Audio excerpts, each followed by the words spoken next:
So we've had the DJI Mavic Pro for about 6 weeks now, so we're going to tell you guys the mistakes that we've made when flying the drone at first. If you've seen our first video on the Mavic, you'll know that we just kind of threw it up into the air, didn't we? Just without even researching what to do. This is the reason why we're going to be doing this video. So the first thing we want to talk about really is the return to home feature. There's 3 features of the return to home and you really need to understand how to use them. As Eliza said, we just sent it up, so this is the reason why we want to tell you, because with 2 of them, we've ran into some big mistakes. Near drone fatal problems. So the first one is the smart return to home feature, and what this feature does is it returns to home when you want it to return to home. So you tap it and it goes, oh, it's going to return to home.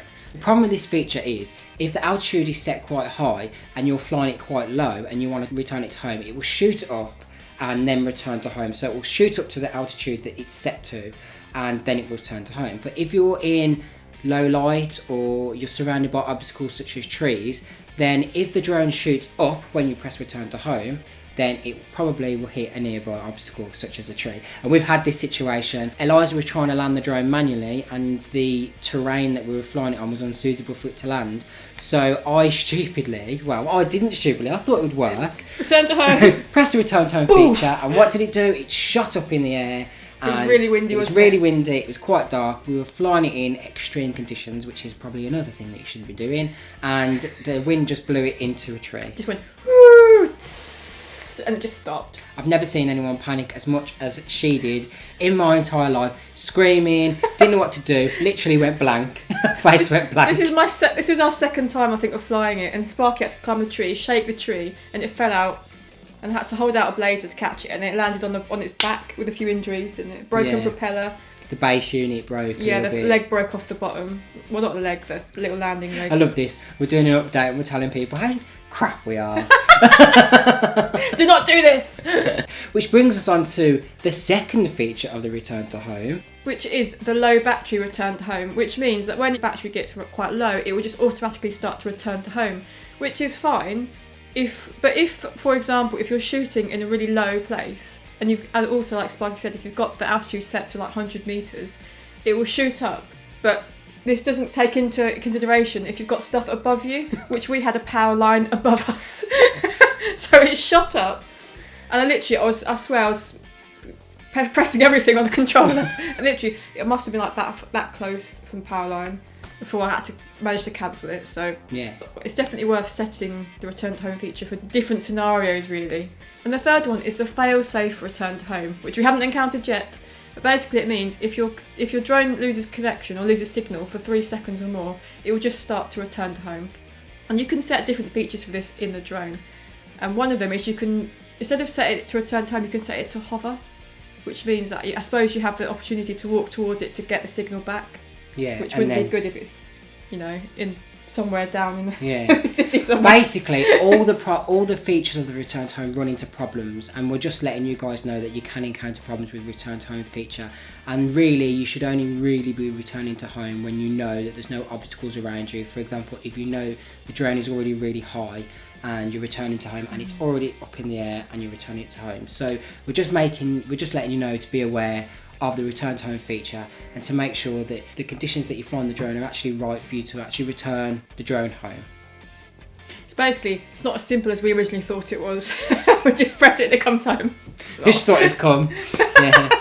And also, it's probably good to set your GPS point as well, so it's actually got an exact location of where to return to home from. If you're in a different country and you've set it before, or a different part of the UK, it's probably going to try and return back home there. So it's a good idea to set it every single time you take the drone off in the first place. Another thing with the fail-safe return to home, in the drone you can actually set it, if it encounters this problem, you can actually set it to land automatically, which I don't think would be the best situation. Like if it's over water and it just, you lose signal, it just lands in the water.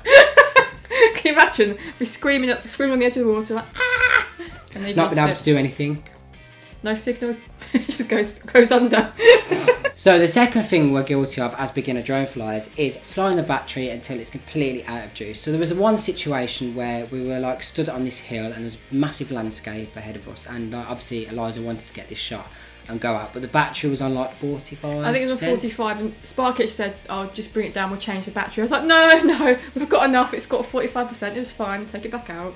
So the situation that occurred was that she flew it out, was watching where it was going, and then sort of lost the drone in the horizon.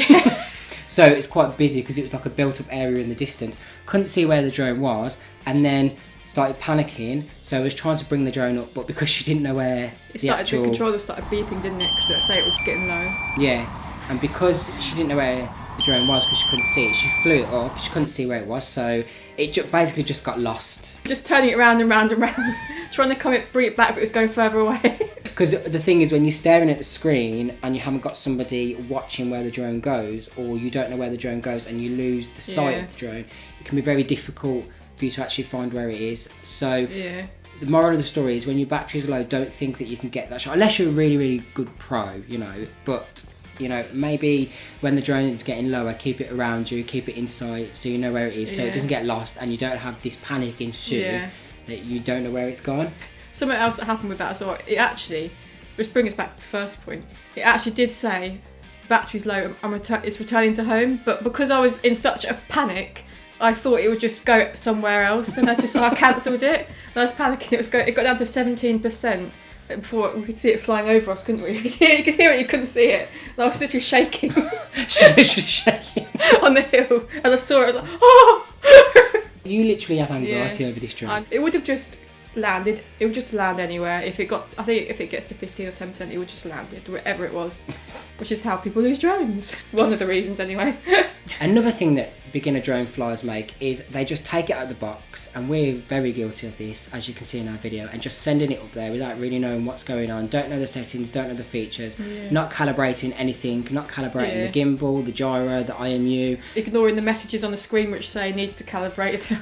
Ignoring the messages because you want to get it up there. And then going, why is it not focusing properly? But this is a really big thing, because obviously you need all of those things to make the drone able to fly properly, to get better shots, to be stable, to be in focus. And since we've calibrated the drone and messed around with the features, we've realised actually that it's clear. It's clear. Some of them, you know, the settings are really bad quality, and you're sitting there thinking, what's wrong with the camera? But it's actually our mistake. We just sent it up without even knowing. So you really need to know your drone, and you need to know the settings inside out before you send it up. Calibration, some people do it every single time they send the drone up. We haven't done that, but it's probably best to do it if you're on a long travel, if you're going on an aeroplane, if you're going somewhere, you know, just to make sure that the gimbal is steady, stable, and that it is calibrated enough to get the shots that you want. Because at the end of the day, you're sending it up to get the shots. So if they don't look good, then there's no point in sending it up. Yeah, exactly. No point in even having it, is there?